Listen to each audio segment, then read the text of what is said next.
les points déclencheurs de la faveur et de l'ascension. Il y en a plusieurs, mais on va prendre 3 ou 4 selon le temps. S'il te plaît, amenez-moi une chaise ici à ma droite. Amenez-moi un peu d'onction d'huile. Donne-moi la chaise. Seigneur, j'appelle toutes les personnes dont le temps est arrivé ce soir de vivre le déclenchement de leur ascension, qu'ils soient pris en charge par l'action angélique en ce moment et que prophétiquement, comme Israël, qu'ils quittent la montagne pour leur destinée. Au nom de Jésus. Mettez la chaise là-bas.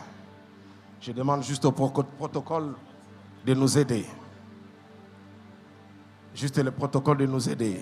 Entrez là-bas et qui prennent les personnes pour arriver. Le premier point déclencheur, c'est la foi agressive. Vous devez savoir que la foi est la main par laquelle l'homme accède à toute faveur que Dieu lui accorde. La faveur de Dieu est là. La présence de Dieu est là. Mais la foi active déclenche la manifestation de cette bénédiction qui est déjà là. Je suis en train de parler en termes de points de contact. Je parlais des interrupteurs. C'est-à-dire que vous avez du courant, vous avez l'électricité, mais tant que vous n'avez pas appuyé sur ces petits boutons, toutes les lampes que vous avez achetées risquent d'être inopérationnelles. Ce n'est pas parce qu'elles ne s'allument pas qu'il n'y a pas d'électricité. C'est parce qu'on n'a pas déclenché le processus que la lumière n'est pas là. Le problème est de savoir où se trouve le point déclencheur.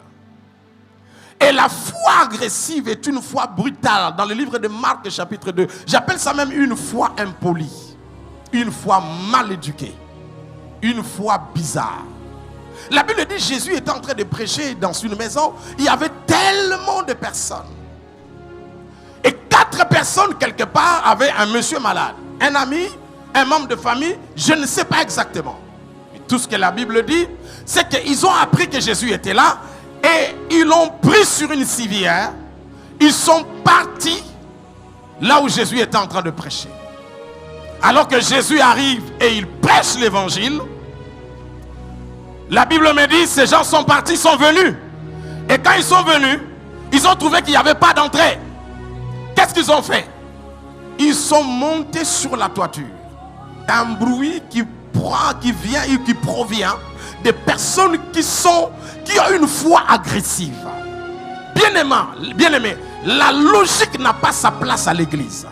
L'église est une institution de fous. Des gens qui raisonnent dans le sens contraire de la raison. Ce sont ces personnes-là qui expérimentent la puissance. Un jour, j'étais en train de prêcher et un monsieur se lève. Il avait des babouches. Il arrive là où j'étais, il me dit, il enlève ses babouches, il dit, donne-moi ta chaussure. Je dis, pourquoi? Il dit, depuis un temps, mes pieds ont gonflé, je ne sais pas mettre les chaussures. Mais je crois que si je fais entrer mon pied dans tes chaussures là, je serai guéri. Mais je prêchais sur la puissance de la foi. Qu'est-ce que j'allais faire? J'ai accepté. J'enlève les chaussures. Il s'est assis, il a commencé à forcer. Il a pris son temps. Jusqu'à ce que le pied est entré. Et le pied a été dégonflé sur place. Le protocole appellerait ça désordre. Jésus appelle ça la foi agressive. C'est cette foi qui fait que la présence de Dieu, qui est comme des huiles de sang coagulé, puisse connaître une sorte de liquéfaction à cause de la présence de votre foi. Bien-aimé, on peut prêcher, on peut crier, libérer la puissance. Mais si vous n'avez pas une foi agressive, l'ascension ne sera pas au rendez-vous. Une femme est venue à l'église. Elle était stérile. Du reste, comme je vous avais dit, il n'y a aucune femme stérile dans la Bible qui est restée stérile, à part celle qui était frappée de malédiction. Donc la stérilité est ici juste une transition de Dieu pour te permettre de bien prendre soin de l'enfant quand il va venir. Alors, cette femme vient me voir, il dit, papa, je ne mets pas au monde. J'ai dit non.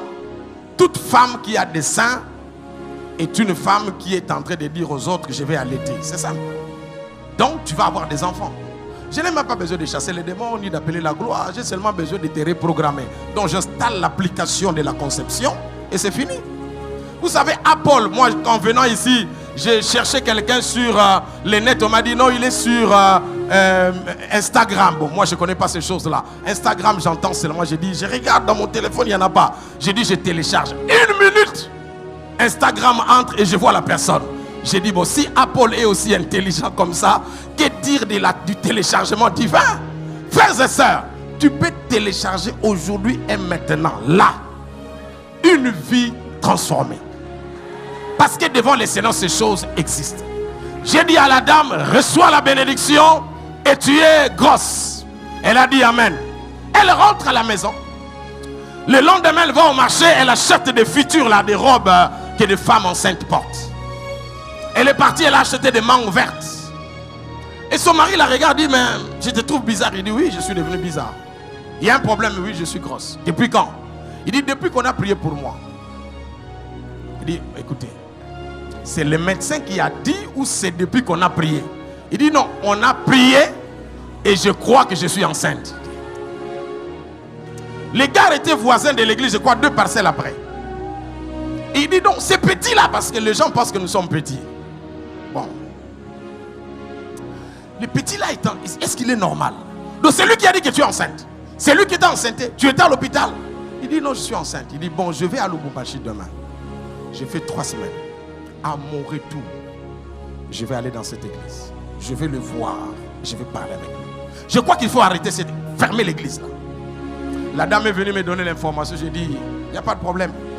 Le gars part, dit avec moi 2 semaines après. La femme fait une crise, il se retrouve à l'hôpital. Et le médecin regarde, il dit, tu es en retard. Je ne sais pas pourquoi le médecin dit en retard au lieu de dire en avance. Parce que, écoutez, quelqu'un qui veut avoir un enfant ne peut pas être en retard. Il est en retard par rapport à quoi? Dis au voisin, tu es en avance. Il ne faut plus dire, je suis en retard. Et le médecin qui était son ami appelle son mari, il dit, mais félicitations. Il dit quoi? Mais ta femme est en retard. En retard. De combien de temps? Environ 4 semaines. Parce que si on avait dit 1 semaine, ça allait être suspect. 1 semaine et demie, c'est très dangereux. 2 semaines, on peut réfléchir. Mais 3 semaines, j'étais à Kinshasa. Donc c'est moi l'auteur. Les gars rentrent 2 semaines après. Au lieu de venir me chercher pour fermer l'église, il est venu me chercher pour demander la prière pour que l'enfant ne sorte pas. Est-ce que je parle à quelqu'un ici? En ce moment-là, l'ascension ou la croissance, même en termes de crédibilité, même en termes de foi que tu as toi-même, est en train de monter. Ce qui nous manque, c'est seulement la foi. Mais une foi logique, je n'aime pas ça. La foi agressive. Évangile Setalingano, qui le connaît? Vous l'avez déjà suivi? Un monsieur puissant. L'année passée, j'ai prêché avec lui quelque part. Et quand il prêchait, il avait tellement la gloire. Je l'ai vu s'essuyer. Comme j'étais l'un des orateurs, j'ai dit, il y a un protocole. Vole-moi cette affaire. Je ne dis pas il y a 10 ans. Il y a l'année passée. L'année passée. Parce que vous pensez que nous sommes arrivés. Nous sommes au 1er étage. Et l'ascenseur qui m'amène va au 48e étage. Est-ce que je parle à quelqu'un ici?